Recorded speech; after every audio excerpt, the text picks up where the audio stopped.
Bonjour tout le monde.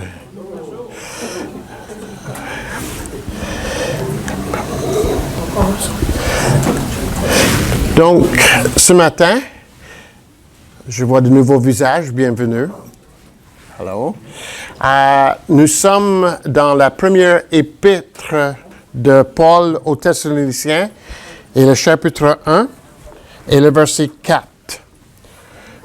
Je n'ai pas de diapo ce matin, mais je pense que nous allons être capables de comprendre quand même. C'est bien? Vous entendez? Bon. Il y a l'écho dans le haut-parleur. Oui, je pense. Mais c'est bien. Là, ça va bien, là? All right. Avant de commencer, nous allons prier. Et après, nous lirons. Et après, nous regarderons ce que Dieu veut nous dire. Seigneur, merci pour ce matin. Merci pour ta présence au milieu de nous. Seigneur, même si ta parole dit que tu habites dans le ciel, nous réalisons que dans ta parole, le ciel, c'est la dimension qui existe à côté de nous. Tu es proche de nous, Seigneur. Tu es avec nous. Et tout ce que tu désires, c'est de nous rapprocher de toi. Et nous prions que ce matin, pendant que nous regardons ta parole, nous puissions nous approcher de toi. Et Père, que tu puisses nous faire comprendre comment nous pouvons, par notre intimité avec toi, amener d'autres à te connaître. Nous te demandons au nom de Jésus. Amen. J'ai parlé avec Janice et René cette semaine concernant une rencontre qu'ils ont eue par rapport avec la vision et la mission de l'Église, la Renaissance, une réunion dans laquelle Eric et José ont participé. Puis Janice m'a demandé, en m'écrivant et en me parlant, est-ce que je pouvais collaborer avec eux, avec un enseignement dans la parole de Dieu qui réitère et qui confirme ce que les 4 personnes ont décidé cette semaine. Et j'ai dit oui. Justement, nous avons, je crois, la base biblique de ce qu'ils ont discuté cette semaine et de ce qui nous est nécessaire quand nous pensons à la vision et la mission de l'Église, la Renaissance. 1 Thessaloniciens, comme j'ai déjà dit il y a des mois, est l'un des 2 premières épîtres du Nouveau Testament. Les personnes débattent si 1 Thessaloniciens ou l'épître de Galates est le premier écrit du Nouveau Testament. Pour nous ce matin, ce n'est pas important lequel est le premier, mais quand même, nous savons que 1 Thessaloniciens est l'une des premières épîtres. Écrite sans doute dans les années 40, fin des années 40, commencement des années 50. Et ce que nous avons ici, selon moi, est un épître qui sert comme épître pastorale pour tout le Nouveau Testament. 3 des écrits de l'apôtre Paul, 1 Timothée, 2 Timothée et Tite, le monde a donné un titre, les épîtres pastorales, à ces 3 écrits de l'apôtre Paul. Je comprends pourquoi ils ont fait ça, mais moi je dirais que 1 Thessaloniciens est encore meilleur comme épître pastorale, même meilleur que les épîtres de 1 Timothée, 2 Timothée et Tite. Ce que nous avons ici dans la première épître de Thessaloniciens est un écrit où Paul nous décrit exactement comment il a agi dans l'Église de Thessalonique, une des premières églises en Europe, comment il a agi pour que l'Église de Thessaloniciens devienne ce qu'elle est devenue. Et donc, ce que nous avons ici n'est pas simplement un modèle de l'apôtre Paul pour savoir comment agir envers une communauté de croyants pour que cette communauté devienne un modèle, une communauté modèle pour les autres églises, mais nous avons dans cet épître, qu'est-ce qui distingue une église modèle avec une église simplement normale. Donc, ce que j'aimerais faire, c'est de regarder dans les versets 4 à 10 certains principes qui se trouvent dans ce chapitre par rapport à cette question de mission, vision et comment agir ou ce qu'on appelle une philosophie de ministère dans une église du Nouveau Testament. Et en lisant, il faut se poser la question, il faut regarder ces versets et se poser la question, mais OK, qu'est-ce que Dieu veut que nous, ici, à l'Église de la Renaissance, qu'est-ce que Dieu veut que nous devenions? Qu'est-ce que Dieu s'attend de nous? Donc, je lis.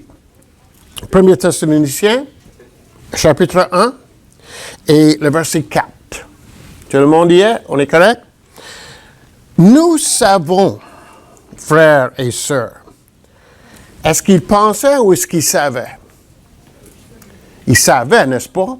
C'est une question d'une expérience vécue, réalisée et certifiée. Donc, ce n'est pas quelque chose de probable, ce n'est pas quelque chose de peut-être, c'est quelque chose de sûr. Nous savons, frères et sœurs, aimés de Dieu, qu'il vous a choisi. Aimés de Dieu, qu'il vous a choisi. Est-ce que dans votre traduction, il y a un autre mot qui est utilisé que le mot choisir? Oui. Quel est le mot qui est utilisé là? Élu. OK. Nous savons, frères et sœurs, aimés de Dieu, que Dieu vous a élus. Et donc, il parle là du concept qu'on appelle élection. Dieu a élu certaines personnes pour accomplir quelque chose. Quand nous voyons le mot élection, très souvent, nous appliquons ce mot plutôt à nous comme individus et nous nous posons la question, comment est-ce qu'il fait que Dieu m'a élu? Comment ça se fait que moi je peux dire que je suis un choisi de Dieu? J'aimerais vous suggérer ce matin que ce n'est pas la bonne façon à approcher le mot élection ou le mot choisir.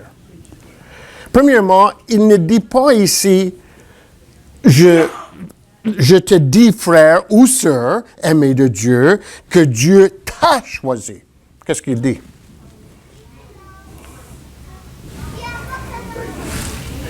Il vous a choisi. J'aimerais vous dire que la plupart du temps, sinon pas tout le temps, dans la Bible, la question de l'élection est une question de communauté et pas nécessairement une question de l'individu. On parle d'un groupe plutôt qu'on parle d'une personne. Maintenant, dans la Bible, nous voyons que Dieu choisit ou qu'il élit certaines personnes pour accomplir certaines choses, mais la plupart du temps, élection vise la communauté plutôt que ça vise une personne. Donc, Dieu a choisi la communauté. Il a élu une communauté.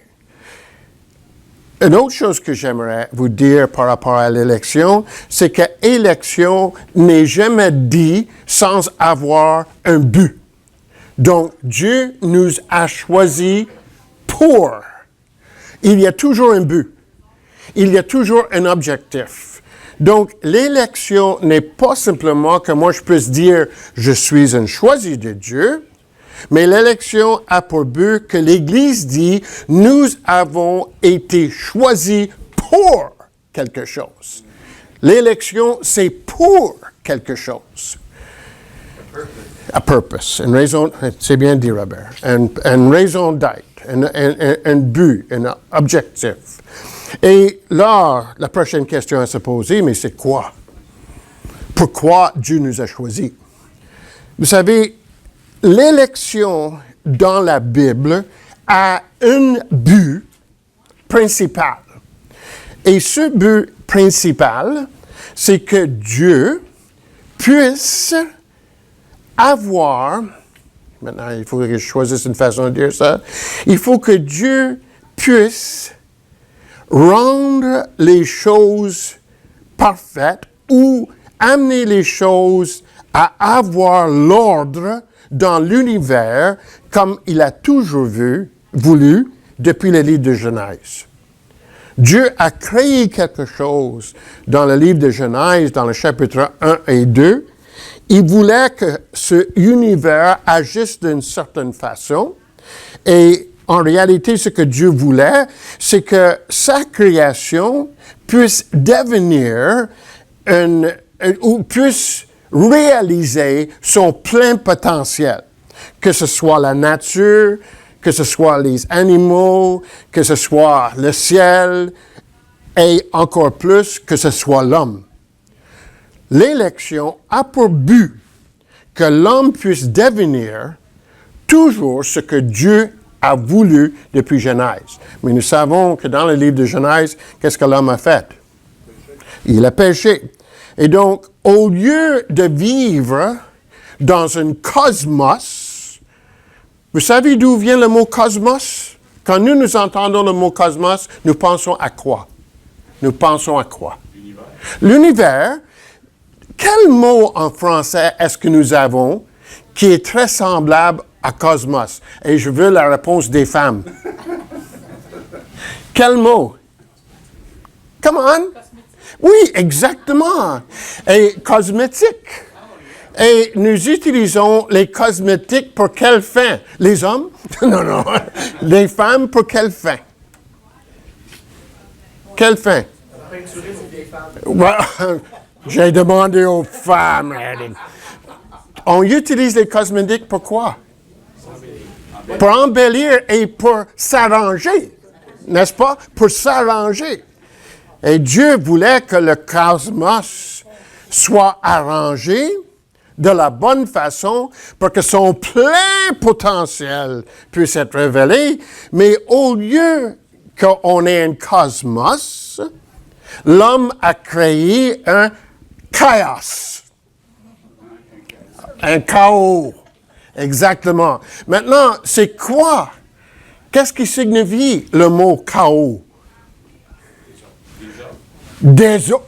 Formidable. C'est pas arrangé. C'est loin d'être arrangé. N'est-ce pas? Plus comme les hommes que les femmes.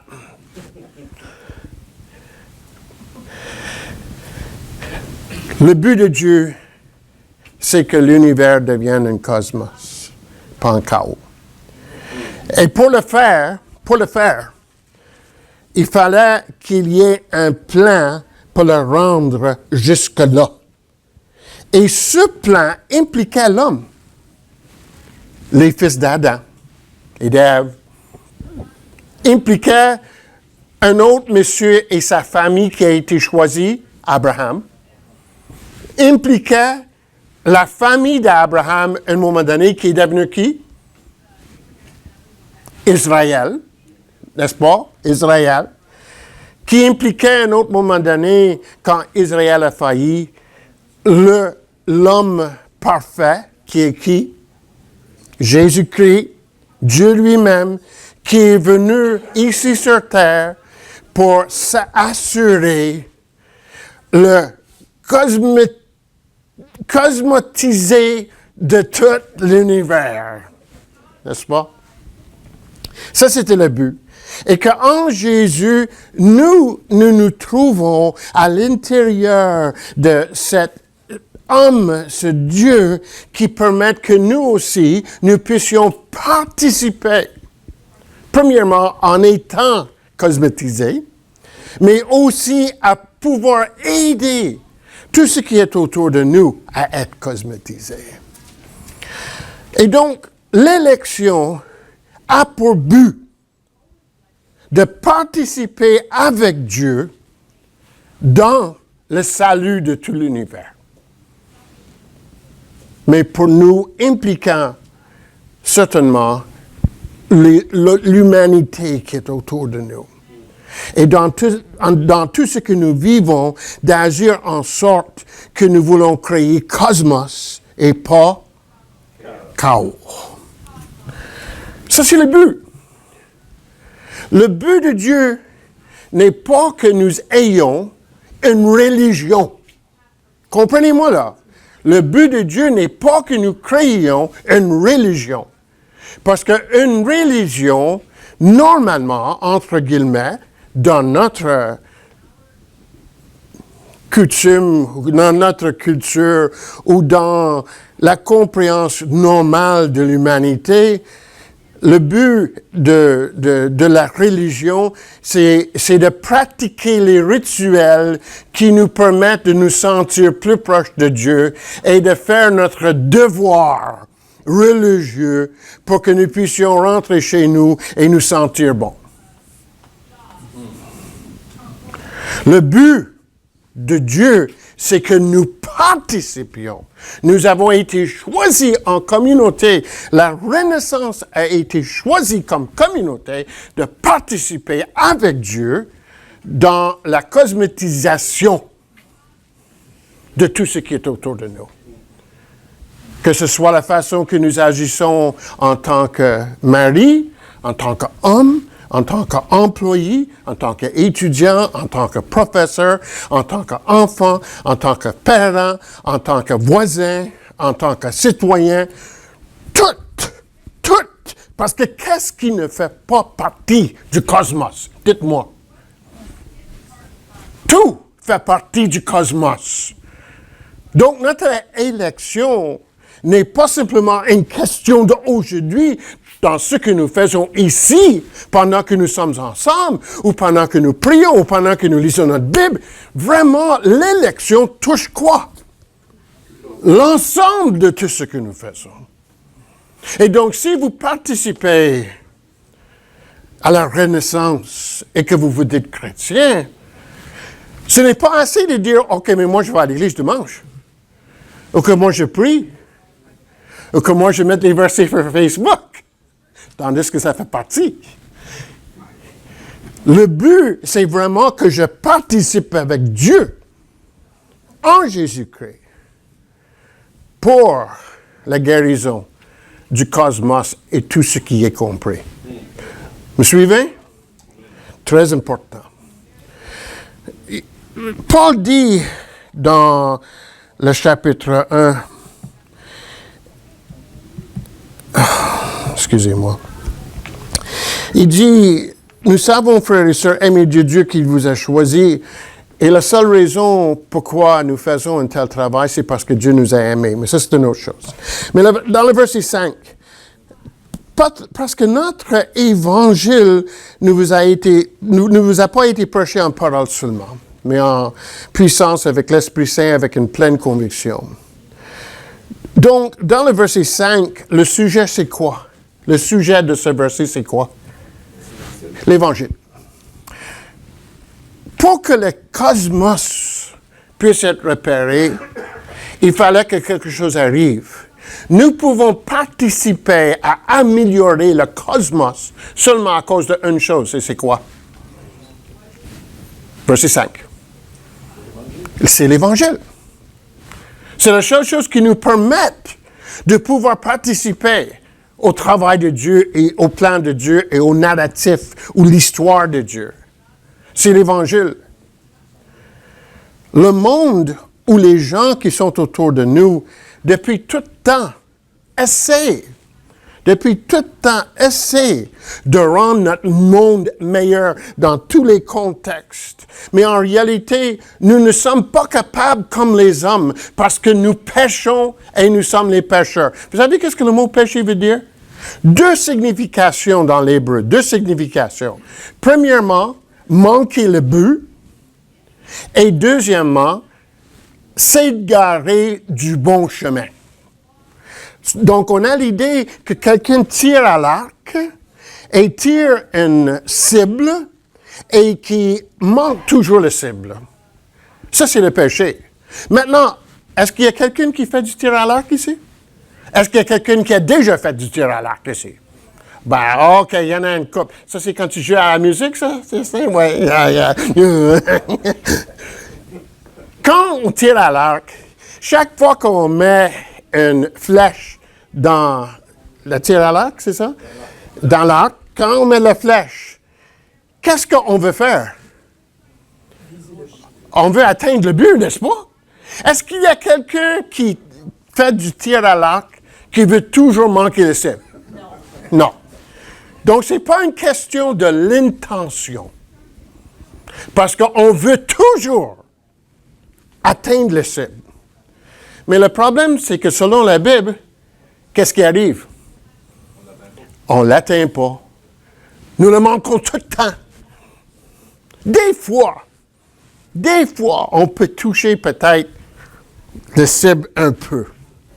Mais on n'est jamais dans le bullseye. Vous savez qu'est-ce que c'est le bullseye, là?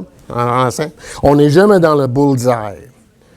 Pourquoi? Parce qu'on n'est pas capable, on est pécheur. Non seulement ça, nous voulons toujours marcher de la bonne façon, mais très souvent, au lieu de marcher de la bonne façon, nous nous égarons. L'homme en lui-même n'a pas de GPS. On aimerait ça avoir un GPS, mais on n'en a pas. Même notre GPS naturel nous fait perdre tout le temps. Nous fait nous trouver perdus tout le temps. Et donc, l'Évangile vient pour donner à l'homme la possibilité de pouvoir atteindre le ciel, puis rester sur le bon chemin. Et l'Évangile, en réalité, c'est le moyen que Dieu a pourvu pour que tout ce qui est mauvais puisse être éliminé et tout le potentiel de ce que Dieu a voulu puisse être atteint.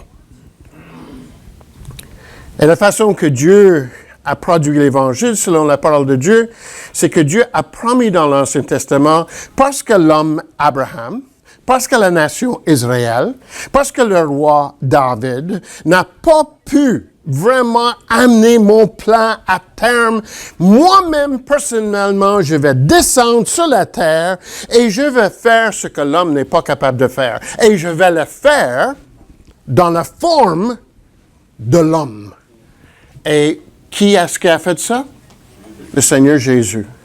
Et le Seigneur Jésus, quand il est venu sur la terre, il a enseigné le règne de Dieu. Autrement dit, voilà comment nous allons remettre Dieu à sa place, comment nous allons mettre la création en ordre, comment nous allons cosmétiser l'ensemble de l'univers.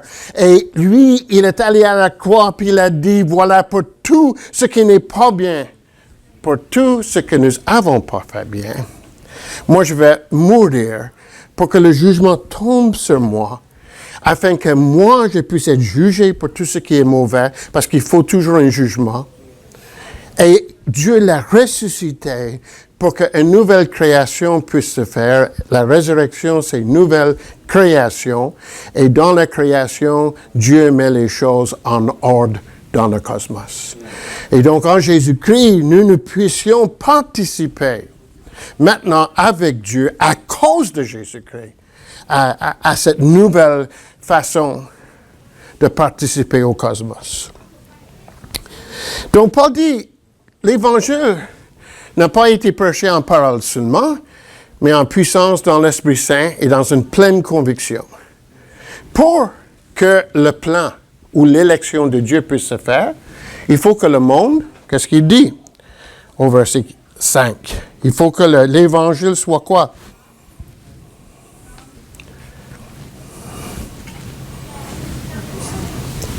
Oui, il faut que l'Évangile soit prêché. Il faut que l'Évangile soit annoncé.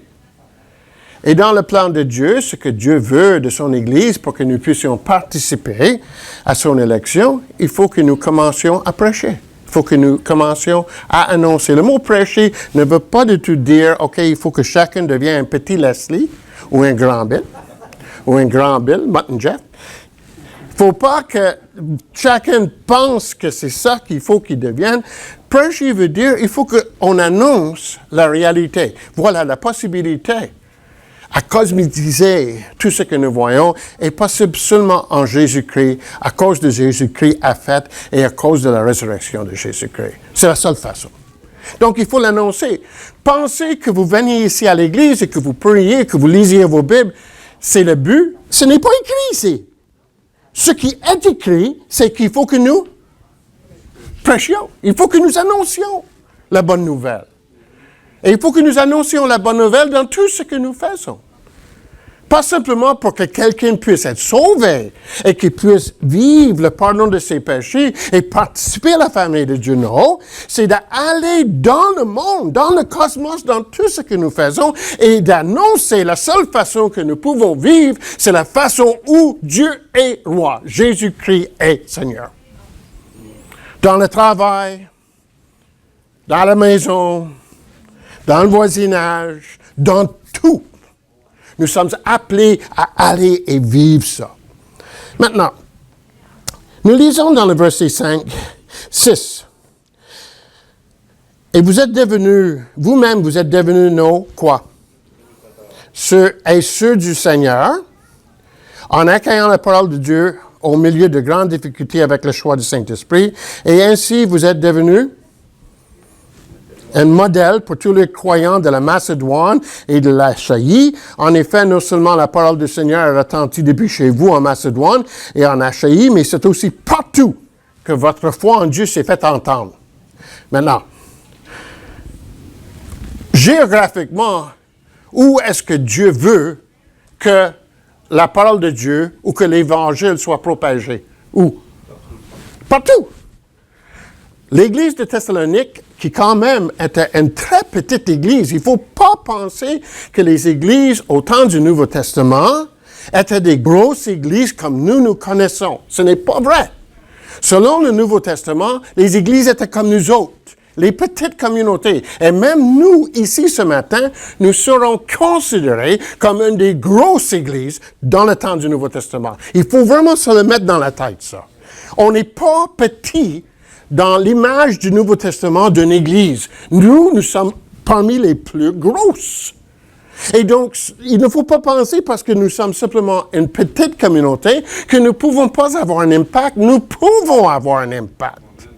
Et ce qui est vraiment intéressant, c'est qu'à Thessalonique, à cause de sa place, de son lieu, à Thessalonique comme à Corinthe, tout le monde venait.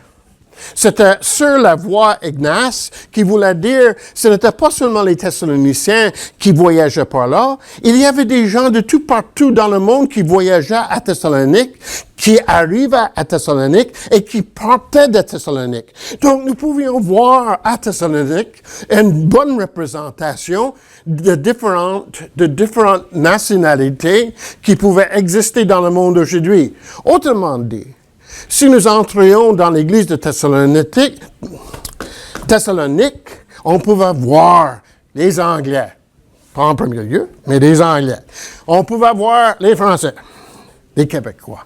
On pouvait voir les Chinois. On pouvait même, quand on filait bien, avoir les Américains.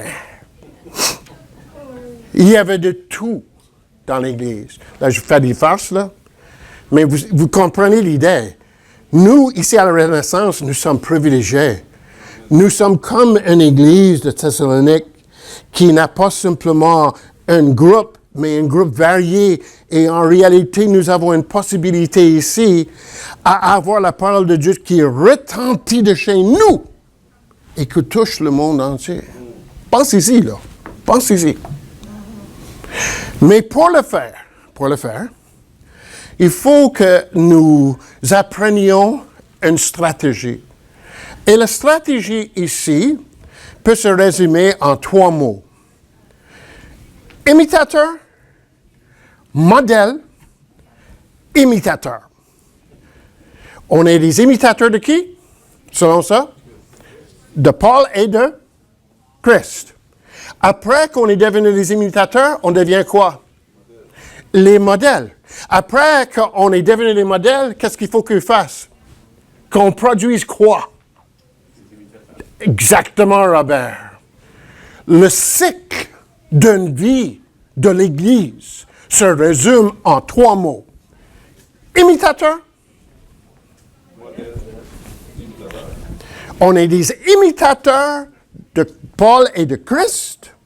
On est des modèles pour les personnes qui sont autour de nous, pour que nous produisions de... Quels 3 mots?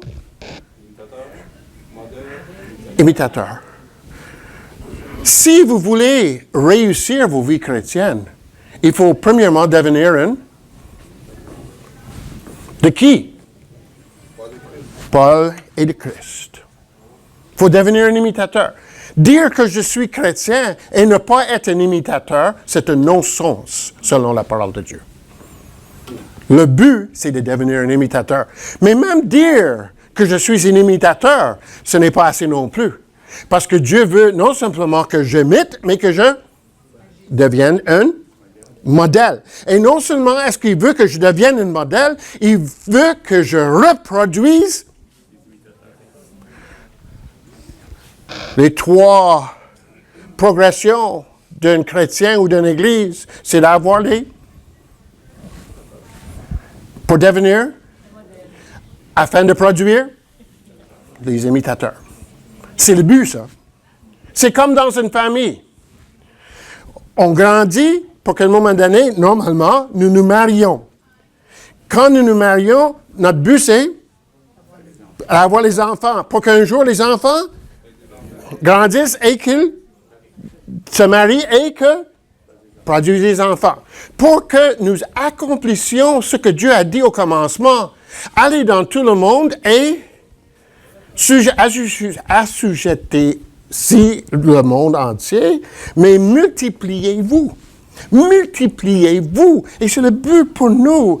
Et nous, comme grande Église, il faut pas se dire, mais pour nous que nous devenions une vraie Église, ce qui est nécessaire, que nous ayons un orchestre avec 50 José. Ou que nous ayons un lieu où il y a des milliers de chaises.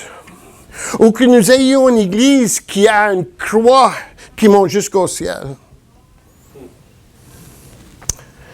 Ou que nous ayons Billy Graham qui a hâte de venir prêcher chez nous à toutes les semaines. Devenir une Église, comme nous voyons dans le Nouveau Testament, est une question à devenir les imitateurs, afin de devenir, afin de produire. Ça, c'est une Église. Et on peut faire ça qu'on soit petit ou qu'on soit grand. Le but, c'est qu'on le fasse. Comprenez? Maintenant, finissons avec les versets 9 et 10. De fait, on raconte à notre sujet. Oh, c'est beau ça.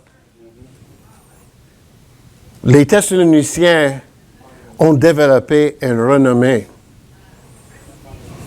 Et regardez les 3 choses qui faisaient partie de leur renommée. Nommez-moi-les, s'il vous plaît. L'accessibilité. Pardon? L'accessibilité. Non. Lisez le verset 9 et 10. Et il y a 3 choses qui sont mentionnées là.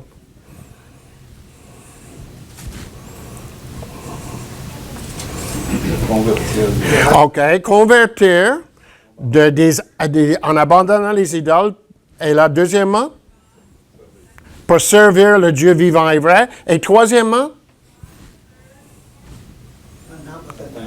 pour attendre son Fils qui nous délivre de la colère à venir ou qui nous délivre de la colère qui vient.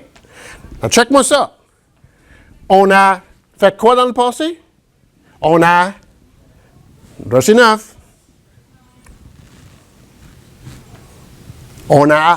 On s'est tourné, on a abandonné les idoles. Présent. Pour servir qui? Le Dieu vivant et vrai. Pour servir. Donc, on a abandonné pour et futur afin de attendre le Fils qui vient. Donc, en réalité, la vie chrétienne implique le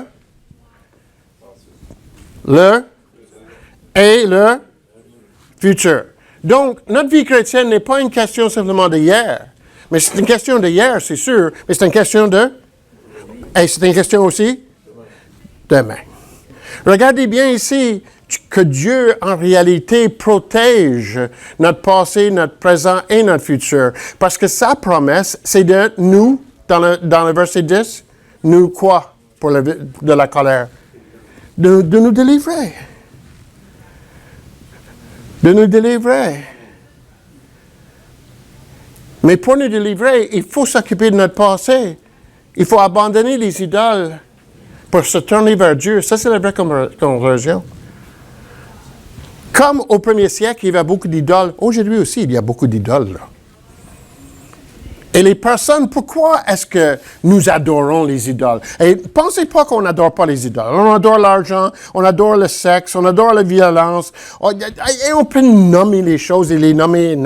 Parce que, comment est-ce qu'on sait qu'on les adore? Parce qu'on croit que ces choses vont nous rendre heureux. Pourquoi nous adorons les idoles? Parce que nous pensons que toutes ces choses vont être les choses qui nous rendent heureux et qui cosmétisent notre monde. Ouais, on croit. Mais au lieu... C'est bien, Robert. Dieu est en train d'ouvrir ton cœur ce matin, frère. Mais ce qu'on voit, c'est qu'au lieu de produire un cosmos, ça produit un chaos. Ce que Dieu veut, c'est que ce matin, chacun de nous puissions dire que dans notre passé, nous avons décidé, parce que c'est une décision ici, que nous avons décidé d'abandonner les idoles, que nous adorons pour rendre notre vie meilleure. Nous les abandonnons et nous nous tournons vers Dieu. La conversion n'est qu'une question à dire « je ne suis plus cette façon-là, mais maintenant je suis cette façon-là ». Et cette façon-là, c'est de dire « j'ai abandonné les idoles pour maintenant que je crois ». Verset 10. Verset 9 à la fin. Que je serve. Que je serve le Dieu. Quelle sorte de Dieu? Et vrai. Check ces deux mots-là. Vivant veut dire que Dieu est actif aujourd'hui. Mais il n'est pas seulement actif, il est fidèle. Il agit selon ce qu'il a dit. Et donc, il est vivant, mais il est aussi vrai. Dieu est fidèle à ce qu'il dit. Il agit, mais il agit selon ce qu'il a dit. Et donc, moi, aujourd'hui, ce que je suis demandé de faire, c'est d'agir dans ce monde et d'annoncer et de vivre comme moi, je sers le Seigneur. Je le sers. Et je le sers parce que mon Dieu est vivant. Quand est-ce qu'il est vivant? Tout le temps, présent. Il est toujours vivant. Il est vivant là. Il sera vivant demain quand vous serez au travail ou à l'école. Il sera vivant dans les mauvais jours et dans les bons jours. Il est toujours vivant. Il est là. Il est là. Il est réel. Mais comment est-ce que nous pouvons le vivre? Nous pouvons le vivre quand nous décidons de le servir comme le Dieu qui est vrai. Et donc, il faut connaître ça. Connaître ça pour obéir. Et là, troisièmement, pour attendre le jour que le Seigneur Jésus reviendra. Et quand il reviendra, il détruira tout ce qui est en désordre et il établira d'une façon totale et complète le cosmos comme il l'a promis. Et moi, j'attends ce jour. Et en attendant, je le sers. Mes amis, la vision pour la Renaissance, c'est devenir une église comme les Thessaloniciens. Une église qui participe à l'élection de Dieu, qui participe au renouvellement du cosmos. C'est une église qui vit l'Évangile, mais c'est une église aussi qui produit les qui deviennent et qui font les imitateurs. Et les modèles, les imitateurs et les modèles, ils abandonnent les idoles pour tourner vers Dieu. Ils servent le Dieu vivant et vrai et il attend son Fils qui vient pour délivrer.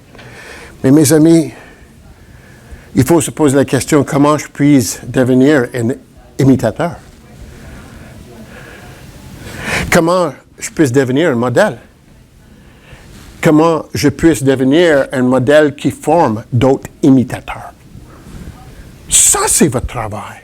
Chacun de nous devons nous poser la question, comment puis-je, moi, devenir un chrétien, comme les chrétiens chez les Thessaloniciens, où je me reproduise, où je produise les imitateurs, où je produise les modèles. Comme je vous ai dit la dernière fois que j'ai prêché, j'ai dit, ce que nous voulons faire ici à la Renaissance, c'est de voir où vous êtes rendu. Où est-ce que vous êtes rendu aujourd'hui? Est-ce que vous pouvez dire, je suis un imitateur? Est-ce que je suis un modèle? Que d'autres imitateurs regardent et disent, voilà, je veux devenir comme ça. Est-ce que je suis un modèle qui travaille avec les personnes que le Seigneur nous amène et que je dise, mais voilà, je veux que ces personnes deviennent les imitateurs? Qui sont les leaders parmi nous? Parce que Paul va parler de ça dans Thessaloniciens chapitre 2.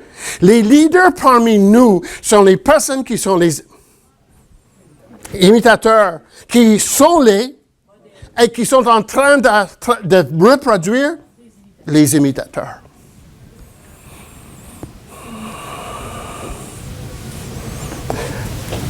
Ce que nous voulons ici à la Renaissance, c'est de vous donner, comme je dis la dernière fois, les outils pour que ces choses puissent se produire.